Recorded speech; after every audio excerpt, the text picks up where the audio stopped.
dead were piling up in the snow. Shots flew through the air as tanks exchanged constant fire. The huge number of corpses made it difficult for the soldiers to advance, while the stench of rotting bodies made it impossible to continue fighting. Nevertheless, the Soviets maintained their offensive. If they were defeated, Moscow, their glorious capital, would fall into the hands of the Nazis. Such were the battles of Rzhev. For more than a year, the men of the Red Army attacked the German defenses, seeking to expel them from their positions. But all they managed to do was dye the snowy ground of the city red.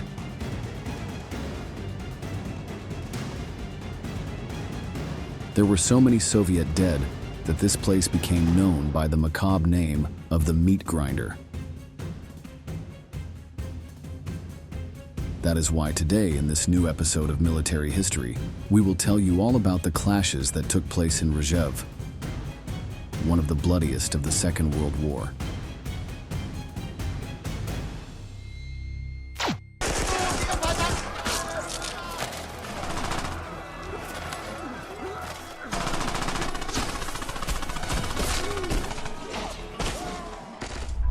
By September 1941, just 3 months after the start of Operation Barbarossa, Nazi forces were close to accomplishing their mission.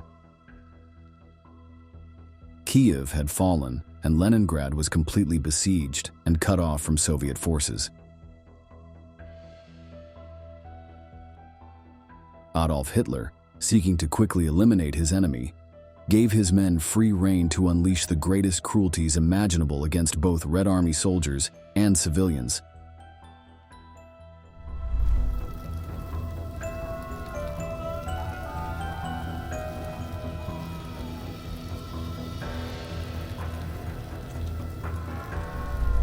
Joseph Stalin's forces, surprised by the magnitude of the offensive, had no chance to stop the initial attacks.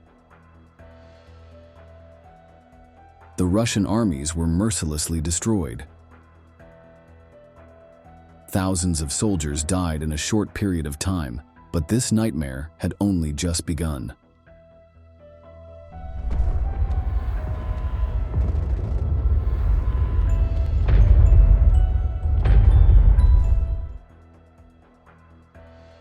Although the Soviet army greatly outnumbered the invaders, it could not stand up to their blitzkrieg doctrine.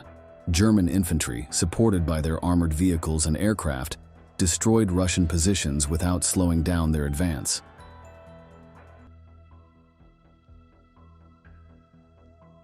The defenders' casualties increased at a frantic pace.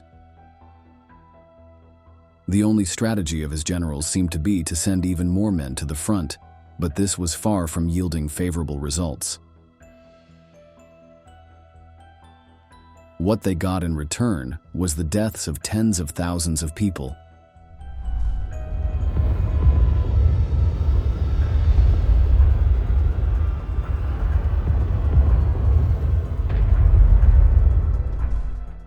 Moscow was the only one of Hitler's main objectives still standing. On 2 October 1941, the Führer ordered the start of an offensive that he assumed would finally give him access to his long-awaited prize. The battle began favorably for the Germans, who managed to capture approximately 600,000 Soviets and kill 100,000. Several important cities were also conquered, including Novgorod, Kursk, and Rzhev. However, it was at this time that the dreaded Russian autumn rains began, turning the terrain into a quagmire. The tanks could not advance, and many became stuck in the mud. The German generals recommended that Hitler halt the offensive and wait for the weather to improve, but the Führer flatly refused, not with Moscow so close. Convinced that the Soviets were about to break, he ordered them to continue.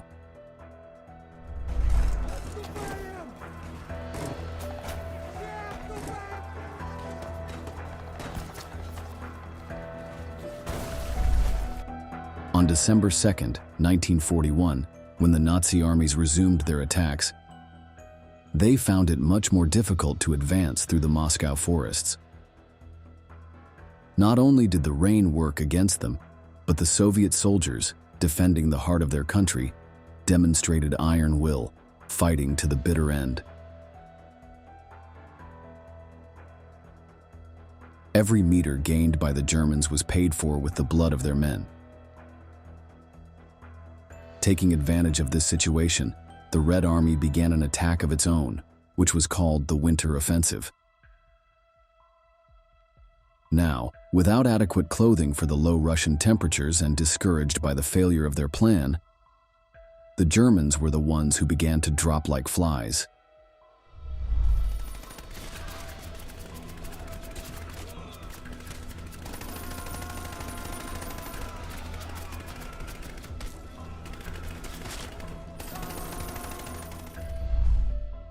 By January 1942, the Soviets had managed to expel their enemies from the vicinity of Moscow. The capital was not yet completely safe, but it was no longer in imminent danger. Stalin, however, was not satisfied with these results. Only by completely eliminating the German presence in this area could he relax. The Nazis had retreated to the town of Rzhev, which was heavily fortified in anticipation of further Red offensives. Hitler had forbidden his troops to retreat even 1 more kilometer. Any soldier who did so risked being executed as a deserter. The position had to be defended to the last drop of blood.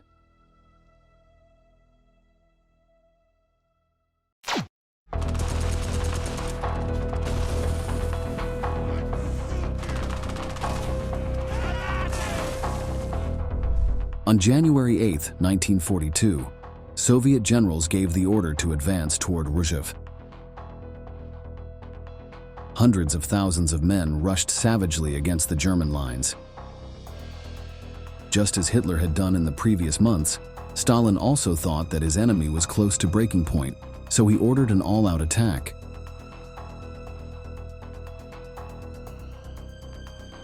Three entire armies advanced against the Nazis' right flank, seeking to penetrate their forces, encircle and destroy them. But they had severely underestimated their rival. The Germans, even suffering from winter and lack of supplies, were able to organize a solid defense. Barbed wire barriers cut off all roads, and machine gun nests covered every forward point. After the Red Army men began their attack, Rzhev became a bloodbath.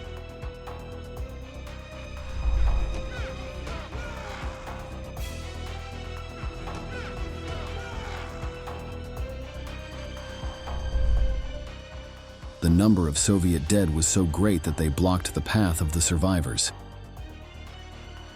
In these so-called valleys of death, the attackers were forced to crawl on their bodies, stepping over the rotting corpses of their comrades. As the days passed without the communists being able to make any progress in their offensive, the smell of putrefaction became unbearable.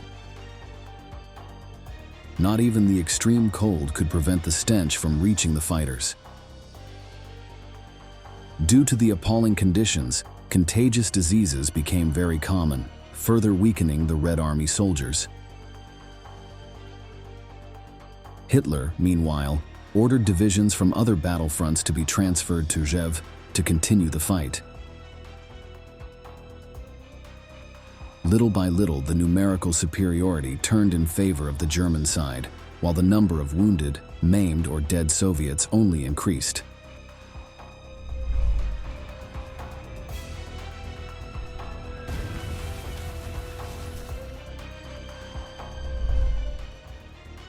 The lack of medicines on the battlefield meant that even the slightest injuries could be fatal.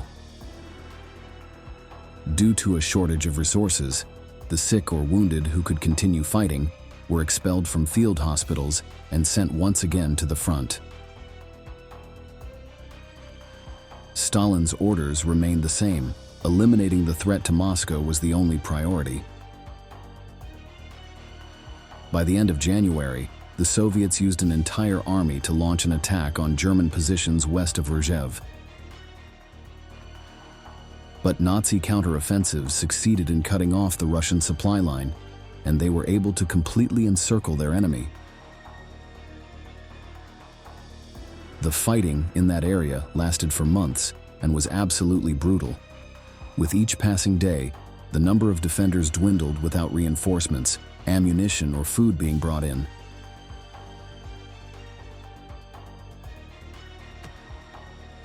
Due to the staggering death toll, the Soviets dubbed Rzhev the meat grinder.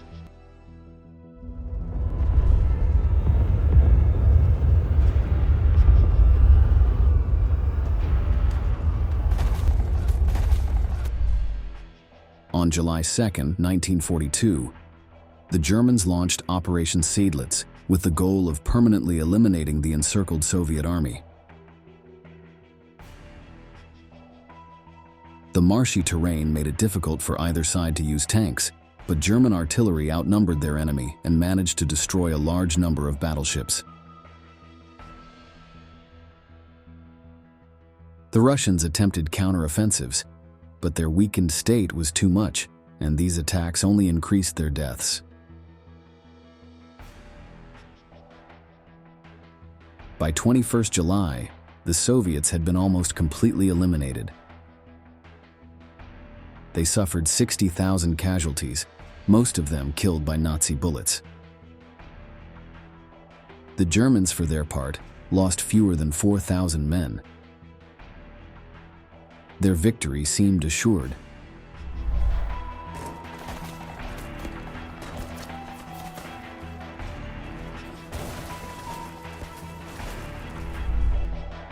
But despite the exorbitant number of Russian corpses lying on the streets and fields of Rzhev, the Red Offensive had to continue. By mid-1942, the focus of the German campaign had turned south and towards the conquest of Stalingrad. Many divisions were sent to this front, which had become of vital importance to Hitler. It was then that the Soviet leader decided to try once more to eliminate the German armies that were threatening Moscow. On July 31st, this new offensive began. On this occasion, tanks played a key role in the development of the fighting.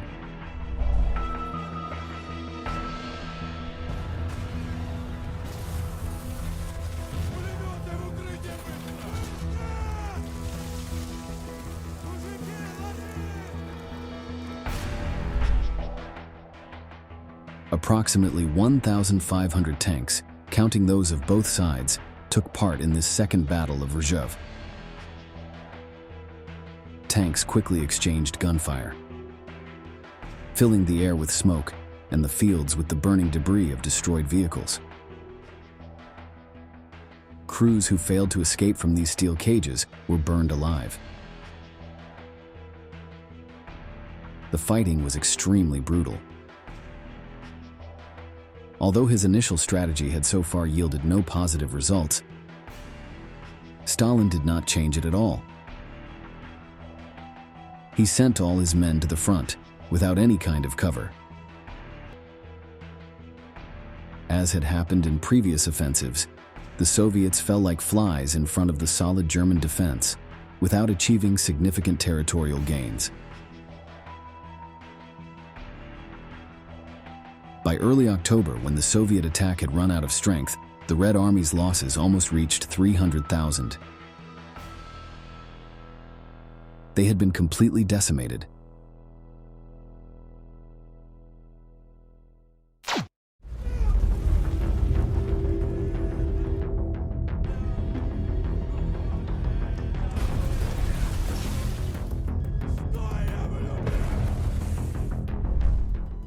The Germans also suffered greatly from their enemy's offensive. Not only were the Soviets closer to Rzhev than before, but 70,000 Nazis had perished in the attack. All the Germans had managed to do was maintain the status quo, and it was only a matter of time before the Russians tried again to recapture their city. This time would come on November 25, 1942. Taking advantage of the fact that the bulk of the German forces were still engaged in the conquest of Stalingrad, Stalin initiated Operation Mars. Once again, the Red Army launched a brutal attack on the Nazi defenses. The Soviets scored some initial victories, pushing deep into enemy positions. But the Germans quickly reorganized, and once again the dead began to pile up on the Soviet side. The meat grinder at Rzhev was still in full operation.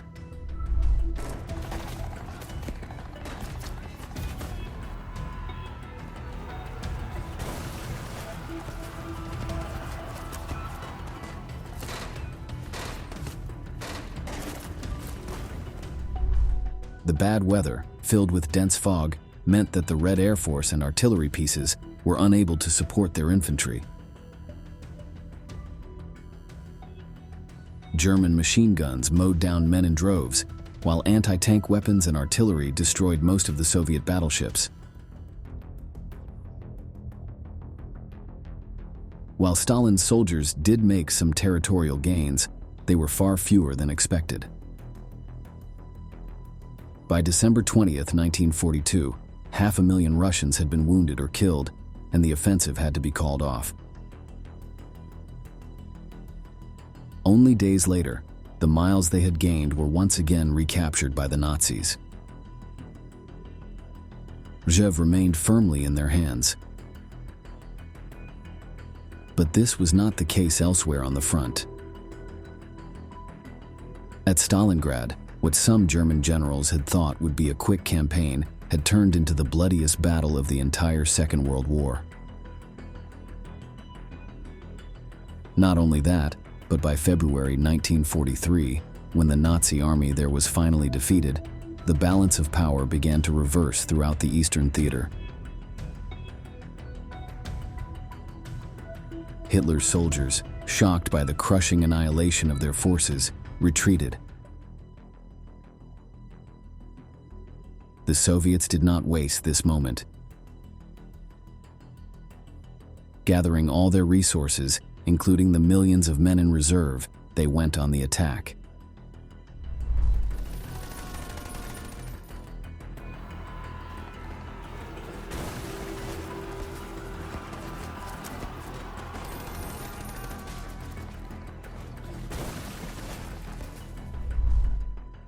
By March 1943, the German front had retreated hundreds of miles from its won positions, all the way to the town that bore the name of their enemy. At Rzhev, the German forces were still firmly entrenched, exchanging only sporadic fire with the enemy.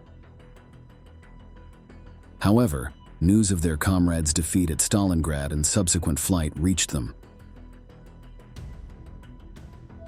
Now, they knew they were in danger of being left behind if they did not begin their own retreat. Reluctantly, and certain that they would be wiped out by the inspired Soviets if they did not, Hitler ordered the city, whose defense had caused so many deaths, to be abandoned. When the Red Army launched its new and final attack against the invading forces, they met little resistance, which was quickly eliminated.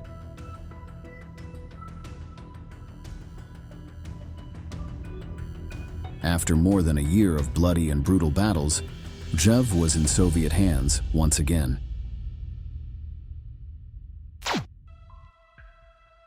The fighting there is often forgotten when discussing World War II, overshadowed by other, more spectacular clashes.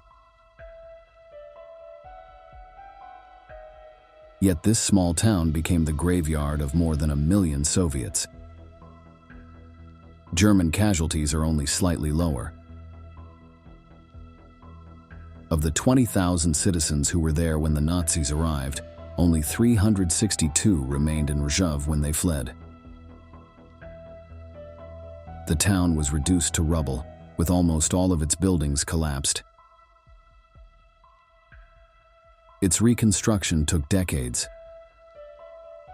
The enormous amount of death and destruction, of lives lost and affected by these battles, must be remembered. This is the intention behind the film, whose scenes are shown throughout the video. The film is simply called Rzhev, directed by Igor Kopylov and released in 2019, and seeks to show how brutal the fighting in this small town was.